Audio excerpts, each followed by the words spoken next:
Brothers and sisters, our next speaker not only is a New York State Senator, but she never, ever forget her roots.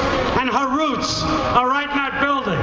She used to work for DC 37 of APSPI. So this next politician is union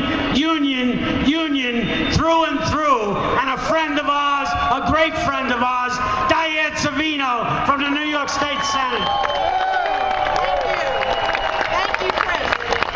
Yes, Chris, the Daily News calls me the Union Maid, and I wear that title proudly. I would like to say that this is the first time that I've had to stand with CWA against Verizon. I would like to say that, but unfortunately it's not. I think, Bob and I were talking, I think this might be the fourth time we've stood on this very spot calling for Verizon to do right by its workers and do right by CWA. Now they may now have different guys running Verizon, making more money than they were 10 years ago, largely off of your back.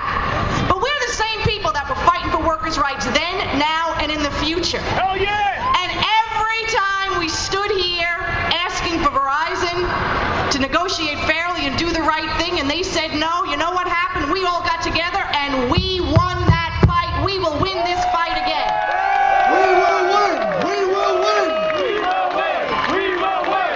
We will win! And that is CWA and the IBW all over New England and New Jersey. We will win this fight. Now, they tell you if you open the Daily News or the New York Post that what's wrong with America, what's wrong with our economy, essentially is us.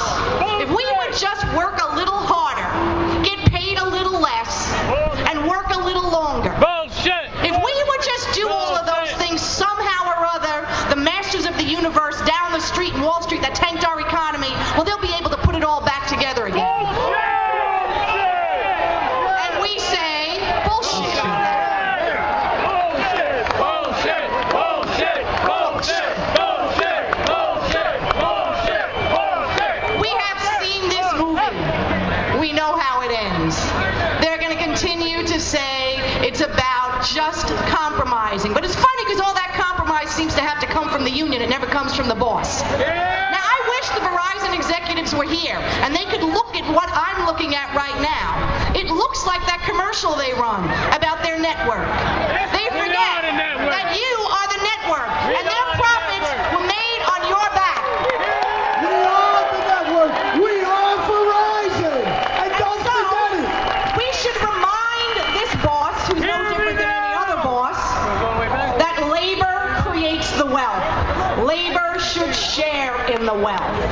And they need to remember that without you, they have no product. They have no company. So no contract, no work. No contract, no work. We no contract, no work. We've won this fight in the past. We're going to win it again, and we are going to teach Verizon a lesson. Nobody walks all over CWA and the IBEW.